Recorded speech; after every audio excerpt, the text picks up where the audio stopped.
world where shadows linger just beyond the edges of the everyday, one podcast dares to open the cabinet of the unknown. The Shadow Frequency invites you into a realm of cryptids, conspiracies, hauntings, and mysteries that refuse to stay buried. Each episode, host Matt Wilson and producer Juniper Ravenwood sift through the eerie files of the unexplained, uncovering chilling encounters, listener stories, and whispers from the dark. Step closer, if you dare, and tune in to the Shadow Frequency.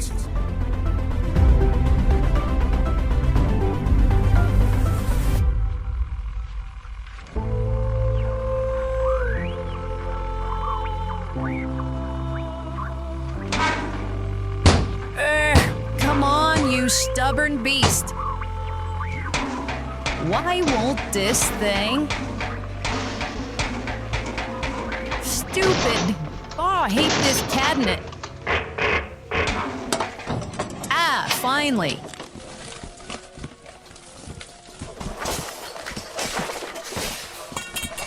What just fell out? Looks like... Oh, you've got to be kidding me. An executioner's hood? Who filed this under miscellaneous? Add it to the cabinet's growing collection of nightmares. Maybe check the next folder before something worse crawls out. Oh, the stuff in here. Let me see. Curses, swamp beasts. What's this? Oh, here we go. Tonight's file, episode 195, The Vanishing Crew of the MV Joyita. A ghost ship adrift in the Pacific, abandoned by its crew without a trace.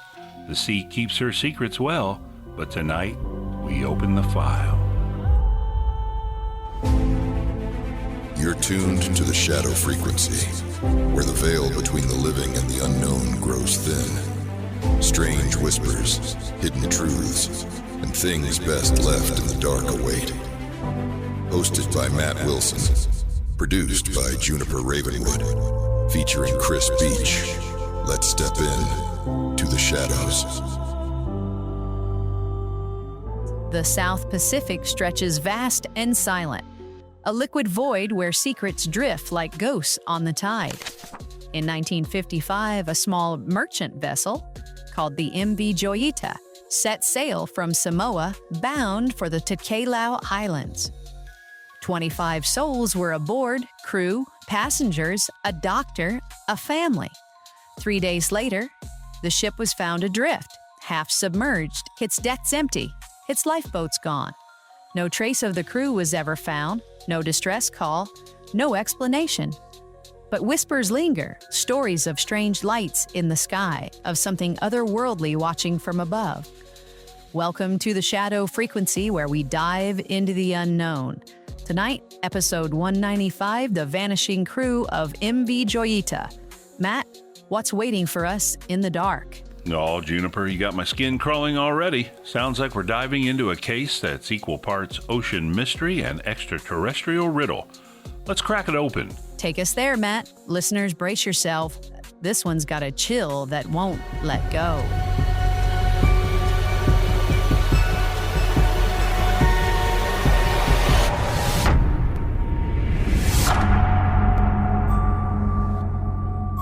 Juniper, you've outdone yourself digging into the file cabinet for this one. Thank you for unearthing a case that feels like it was plucked straight from the void. Let's open the file on the MV Joyita, a story that's been haunting the South Pacific for 70 years.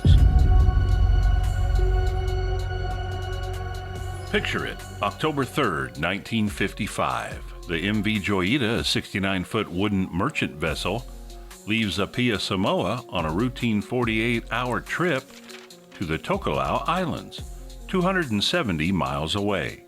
She's carrying 16 crew members, 9 passengers, including a doctor, a government official, and a family with 2 children. Her cargo, medical supplies, timber, and empty oil drums. The Joyita is not a flashy ship. She's a workhorse, built for durability, with cork lining her hull to make her unsinkable. The captain, Thomas Miller, is experienced. The weather's calm. Everything points to an easy voyage. But 3 days pass, then 5. No sign of the Joyita. A search is launched. Aircraft, ships, scouring 100,000 square miles of ocean. Nothing. Until 5 weeks later. On November 10th, a merchant ship spots her. She's drifting 600 miles off course, listing heavily to port. Her hull battered. Her decks empty. Not a single soul aboard. The lifeboats are gone. The radio is dead. Tuned to the international distress frequency. The ship's log, the sextant, the navigation equipment, all missing. But here's where it gets strange. The crew's personal belongings are still there. Clothes, cigarettes, a half-eaten meal in the galley. The doctor's bag is open with bloody bandages scattered on the floor. The engine room is flooded. But the Joyita is still afloat. Those cork linings keeping her stubborn nose above water. And then there's the cargo. 4 tons of it. Gone. No trace. No debris in the water. Just vanished. Now let's lean into the shadows. Locals in the South Pacific whispered about lights in the sky the night the Joyita disappeared. Fishermen reported seeing strange, pulsating orbs hovering over the ocean, moving in ways no plane could.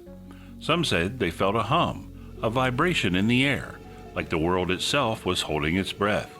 Could something from beyond have plucked the crew from the deck? Was the Joyita caught in a cosmic net? Its people taken for reasons we can't fathom? The empty ship, drifting like a ghost, seems to whisper one word: why?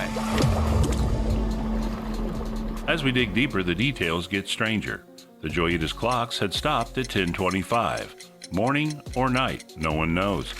The lifeboats were just gone. Their davits were bent, as if something had ripped them free with impossible force. And those bloody bandages? Whose blood? No bodies were found, no signs of struggle, yet the ship felt like a snapshot of something interrupted, something that didn't belong to this world. Theories swirled. Some spoke of UFOs, of alien abduction sweeping the crew into the stars. Others pointed to the Bermuda Triangle's lesser-known cousin, the Pacific's Devil's Sea, a region where ships and planes vanished without a trace. Whatever happened, the Joyita became a floating enigma, a vessel caught between worlds, its silence louder than any scream. Juniper, I'm getting the sense that the Joyita is still out there somewhere, sailing a shadow frequency we can't tune into. What's this case stirring up for you? Matt, it's like the ocean itself swallowed their story and left us with nothing but echoes. I'm hooked. Take us deeper. Oh, we're diving in, Juniper. Hold tight. Wow, listeners, the MV Joyita has got me checking the skies tonight. What do you make of this? A ship abandoned, a crew vanished, and those strange lights flickering over the Pacific. We're only halfway through, and Matt's got more to unravel. Maybe something even creepier waiting in the wings. Let's pause for a quick word from Chris Beach. Thanks, Juniper. And hey, don't forget, if you're enjoying the show, give us a like and subscribe. You can follow the Shadow Frequency on YouTube, TikTok, Facebook, and of course, all the major podcast directories. Want more? Head over to shadowfrequencypodcast.com, where you'll find every episode, our brand new Shadow blog with companion articles, and our merch store with some eerie cool swag. Plus, we'd love to hear from you. Leave us a voicemail right on the site and let us know where you're listening from. We might feature your message in an upcoming episode. And if you'd like to support the show, you can even buy us a coffee. Every bit helps keep the shadows whispering. Back to you, Juniper. Thanks, Chris. All right, time to spark up the spectral cosmic message materializer. Flipping the switches now. Here it comes, a faint signal cutting through the static. Message retrieved from the void. All right, let's pull this eerie note from the void and see what our listeners shared. Here's a message from Kara Mitchell in Bend, Oregon. My name is Kara Mitchell, and I'm writing from Bend, Oregon. I just wanted to tell you both how much I enjoy the Shadow Frequency podcast. I usually listen late at night after work when the house is quiet and the Oregon rain is falling outside my window. There's something about the way you both present the stories that makes me feel like I'm sitting in on a secret conversation. I listen mainly through Spotify on my phone with headphones in, so every eerie sound effect and whisper seems to come alive. Sometimes I'll even play back old episodes while I'm driving through the back roads out here. It makes the shadows feel a little closer than I'd like. Thanks for all the work you put into the show. It's become a part of my routine, and I look forward to every new episode. Best, Kara. Kara, you're giving me chills with that back road imagery. Listening to us on those lonely roads, you're braver than me. Thanks for the love, and keep those headphones on for more spooky tales. Want to join the conversation? Drop us a line at shadowpodcast@protonmail.com. All right, Matt, take us back to the Joyita's dark waters.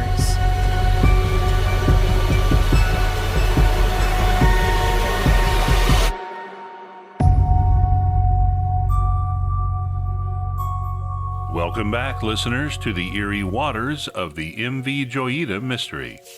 We left off with a ship adrift, its crew and passengers gone, and whispers of UFOs lighting up the South Pacific sky. Let's dive deeper into the shadows. The Joyita's discovery raised more questions than answers. Why was the radio dead, yet tuned to the distress frequency? Why were the lifeboats missing? Their davits twisted like something tore them away. And those bloody bandages in the doctor's bag.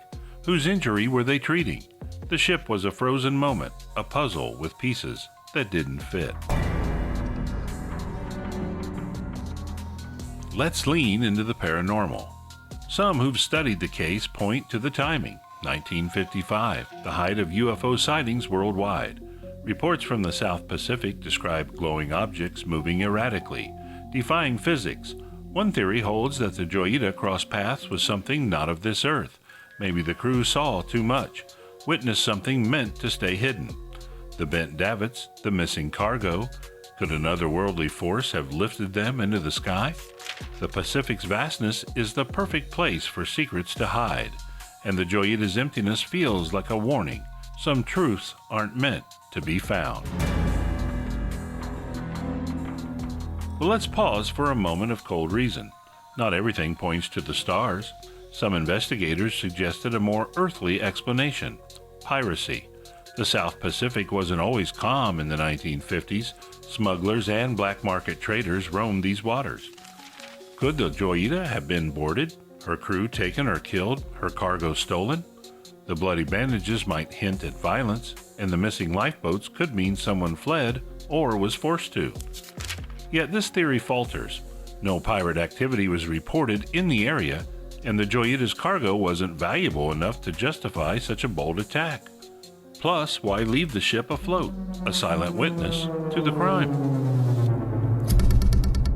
Back to the shadows.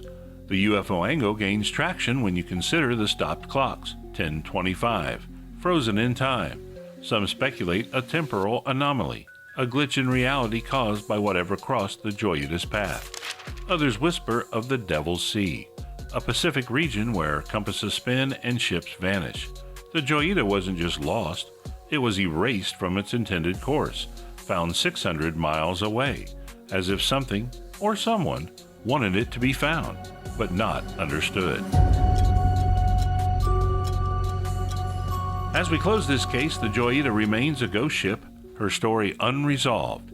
No crew member ever resurfaced, no lifeboats were found. The ocean keeps its secrets, and the lights in the sky stay silent. Were the 25 souls aboard taken by pirates, swallowed by the sea, or claimed by something beyond our world? The Joyita drifts in our minds, a vessel caught in the shadow frequency, whispering one final question: what watches us from the dark? Juniper, I'm not sure I'll sleep tonight thinking about those empty decks and glowing orbs. What's your take? Aliens or something even stranger? Matt, I'm half convinced something's out there. But that piracy idea's got me second-guessing. Either way, I'm not sailing the Pacific anytime soon. Shall we wrap it up? You got it, Juniper. Let's close this file for now. Well, listeners, the MV Joyita has left us with more questions and answers and a chill that's hard to shake. Thanks for joining us on episode 195 of The Shadow Frequency as we explored this haunting mystery. Got thoughts on what took that crew? Or maybe your own eerie tale to share? Send it to us at shadowpodcast@protonmail.com, and you can check out more spooky content on our website and that's shadowfrequencypodcast.com. Plus, follow us on Facebook, YouTube, TikTok, and Rumble. For all things strange and unexplained, join us next time as we dive into another taste from the shadows. Matt, you want to say goodnight? Good night, listeners. Watch the skies. Sleep tight, if you dare. Until next time. This episode was produced with a commitment to exploring the unexplained while grounding our discussion in documented discoveries. All interpretations are speculative and intended for entertainment purposes.